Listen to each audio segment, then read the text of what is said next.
Mr. Williams, Mr. Steele, Mr. Adams, and Mr. Monsbach, good morning, and Ms. Haltwinger, good morning. All right. Okay, Mr. Kendrick and Ms. Hingerty. How's Mr. Weinstein? Okay, all right, okay. All right. Mr. Huey and Mr. Matthews, Jr. and Senior, good morning, gentlemen. Good morning. All right, Mr. Nichols and Mr. Harvey and Ms. Westmoreland, good morning. And Mr. Ryan and Ms. D. Williams, good morning. All right.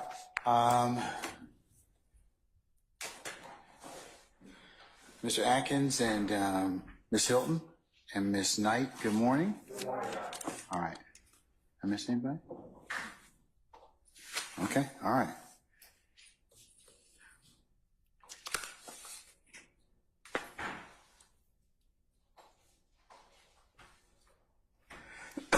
Okay, first order of business the court needs to take up this morning. I have two motions to recuse, one filed by defendant Jeffrey Williams that was filed yesterday and handed to the court at the end of the business day. Another one has been filed under the same indictment, this indictment 22 SC 183572. And I want to say that that motion to recuse has been filed on behalf of Ms. Kayla Bumpus. Can I get the lawyers for, or the principal lawyer for that particular case to identify themselves for purpose of the record? Judge, good morning. Gabe Banks. Good morning, Mr. Banks. Her legal team is also here. Mr. Collins, Mr. Obey, Mr. Mormon, and Mr. Winchester. All right, good morning, counsels. Okay, as it pertains to your motion, Mr. Banks, and on behalf of everyone that is here, I'm going to just take up the issue of the recusal. I'm going to defer the issue of the motion to quash at this point in time, okay? So I'm not going to take up anything. I can't do it anyways because the rules require me to go ahead and deal with the motion to recuse to begin with. So I've ceased any other business, and that's why I had Mr. Chamberlain reach out to you last night and counsels for you all to be here this morning so I could take this up. Your motion actually was filed last Friday at 10:40 p.m. It didn't appear in the system, however, as sometimes Odyssey happens, until sometime on Monday evening. So when I started to read Mr. Steele's affidavit last night, we were put on notice that there was possibly another affidavit out there and another motion. So that's why we had to call you, okay? We would have certainly, had we known that, pulled you in on Monday morning, which would have been the closest time that I could have heard your particular motion. So just from a time aspect, I just wanted to account for that. Taking a look at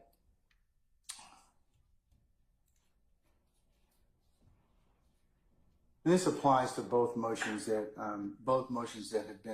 have been filed to recuse the court or disqualify the court. Recusal by a Superior Court judge is governed by Uniform Superior Court Rule 25, etc. Rule 25.1 provides that all motions to recuse and disqualify a judge presiding a particular case or proceeding shall be timely filed in writing, and all evidence thereon shall be presented by accompanying affidavits, which shall fully assert the facts upon which the motion is founded.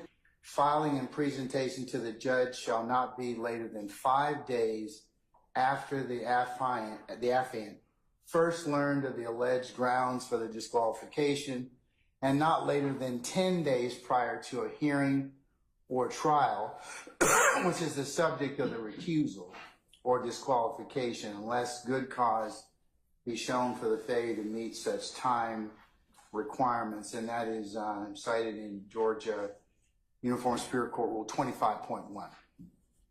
So I'm applying that to both sets of motions to recuse. In applying this rule, Georgia courts have held that when a motion to recuse is filed, the trial judge shall immediately, 1, determine the timeliness of the motion, 2, the legal sufficiency of the affidavit, and 3, the legal sufficiency of the grounds, and has no power to do anything else, and that is Robinson versus the state, 332 Georgia Appeals at 242-41. The 3 threshold determinations that the trial judge must make in regard to a motion to recuse are whether it's timely filed, whether the affidavit made in support is legally sufficient, and whether some or all the facts set forth in the affidavit are true, recusal would be warranted, and that is Dacker versus the state, 300 Georgia, 74-77, 2016. The judge finds any 3 of the conditions have been met. No, I'm sorry, take that back, strike that.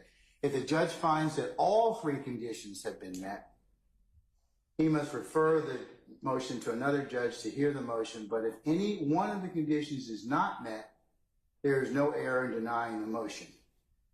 And motions to recuse are viewed and considered by the appellate court for abuse of discretion.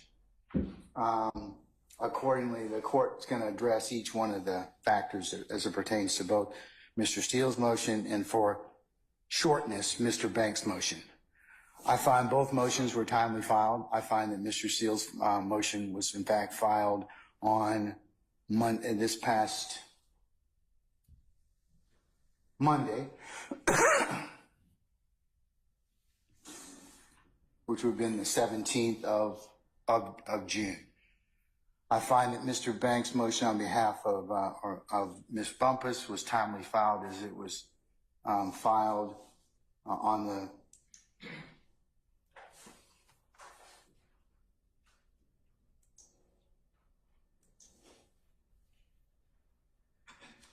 filed on the 14th of June at 10:40 p.m. Secondly, I find that in addressing the legal sufficiency of the affidavit, that means, was it sworn? Was it sworn before a notary? Is in proper form? I find Mr. Williams and Ms. Bumpus's motions to be, I should say, affidavits to be in proper form.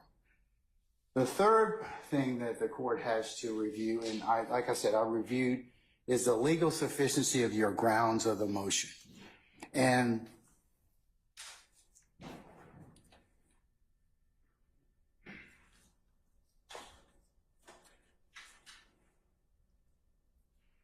here's where the court finds that upon a review of Mr. Steele's motion and affidavit, as well as Mr. Banks' motion and affidavit, that both contain assertions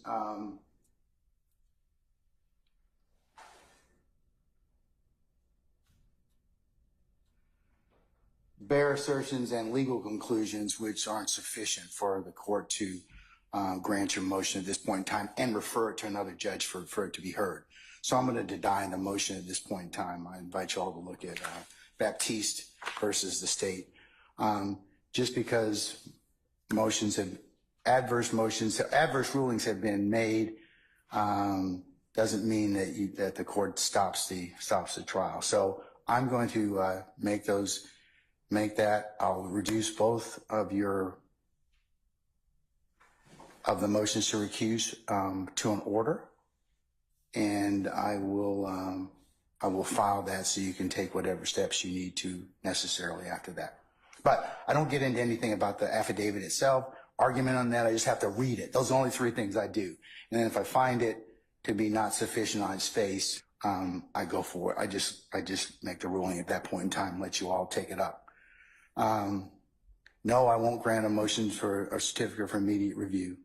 And that's where we are at this point in time. And when I cross-examine Mr. Copeland, when that day comes, I'm going to ask him about how much pressure, if any, the court put on him. And you're going to be the one instructing the jury. And I just can't imagine how that's fair to Mr. Williams.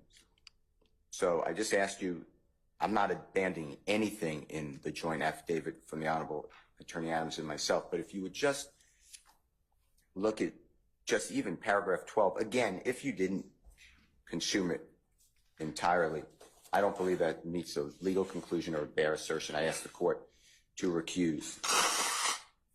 I've read your affidavit, Mr. Steele, and I've consumed everything on it, and that doesn't change my ruling at this point in time, respectfully.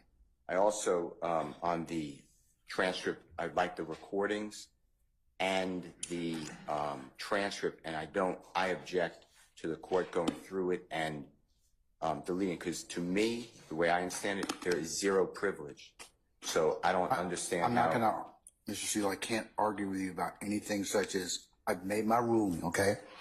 If you have some other basis to ask for the recordings or anything like that, you're gonna have to put those in some other pleading. But at this point, Ms. Weaver's gonna prepare the record. She does that. And like I said earlier, the record should be ready soon. And you all, as a defense group, will have the opportunity to take a look